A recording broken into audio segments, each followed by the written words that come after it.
ਵਾਰੀ ਉਹਦਾ ਸੁਣਿਆ ਨੰਨੇ ਦਾ ਇੰਟਰਵਿਊ, ਕਹਿੰਦਾ ਮੈਂ ਨਵਾਂ ਨਵਾਂ ਡਰਾਮਿਆਂ 'ਚ ਆਇਆ ਨਾ ਤੇ ਸਟੇਜ ਡਰਾਮਾ ਸਕੂਲ 'ਚ ਪਰਫਾਰਮ ਕਰ ਰਿਹਾ ਸੀ। ਕਹਿੰਦਾ ਮੇਰਾ ਕੰਮ ਇਹ ਸੀ ਕਿ ਮੈਂ ਸਟੇਜ 'ਤੇ ਜਾਣਾ ਸੀ, ਮਹਿਮਾਨ ਆ ਗਿਆ ਤੇ ਕਹਿੰਦਾ ਮੈਂ ਯਾਦ ਕਰਦਾ ਰਿਹਾ ਮਹਿਮਾਨ ਆ ਗਿਆ। ਕਹਿੰਦਾ ਜਦੋਂ ਟਾਈਮ ਆਇਆ ਨਾ ਮੇਰੇ ਐਂਟਰ ਦਾ ਤੇ ਮੈਂ ਭੁੱਲ ਗਿਆ ਤੇ ਉਹਨੂੰ ਨਾ ਪਿੱਛੇ ਮਾਸਟਰ ਨੇ ਦੋ ਧਿੱਕਾ ਮਾਰਿਆ ਨਾ ਗੁੱਸੇ 'ਚ ਤੇ ਮੈਂ ਸਟੇਜ 'ਤੇ ਜਾ ਕੇ ਡਿੱਗਾ। ਉਹਨੇ ਕਿਹਾ ਤੈਨੂੰ ਕੀ ਹੈ? ਕਹਿੰਦਾ ਮਾਸਟਰ ਜੀ ਨੇ ਧਿੱਕਾ ਮਾਰਿਆ। ਵਾਕਈ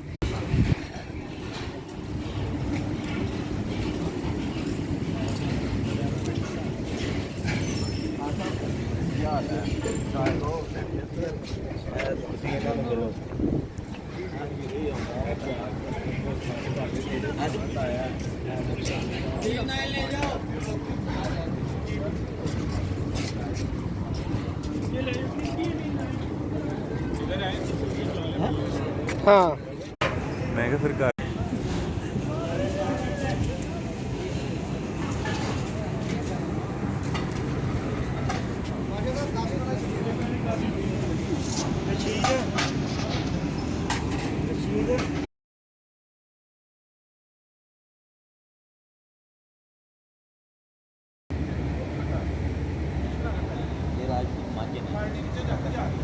हाँ मान जाओ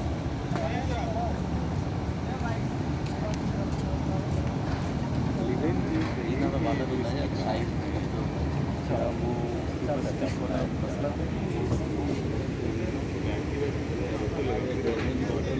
ये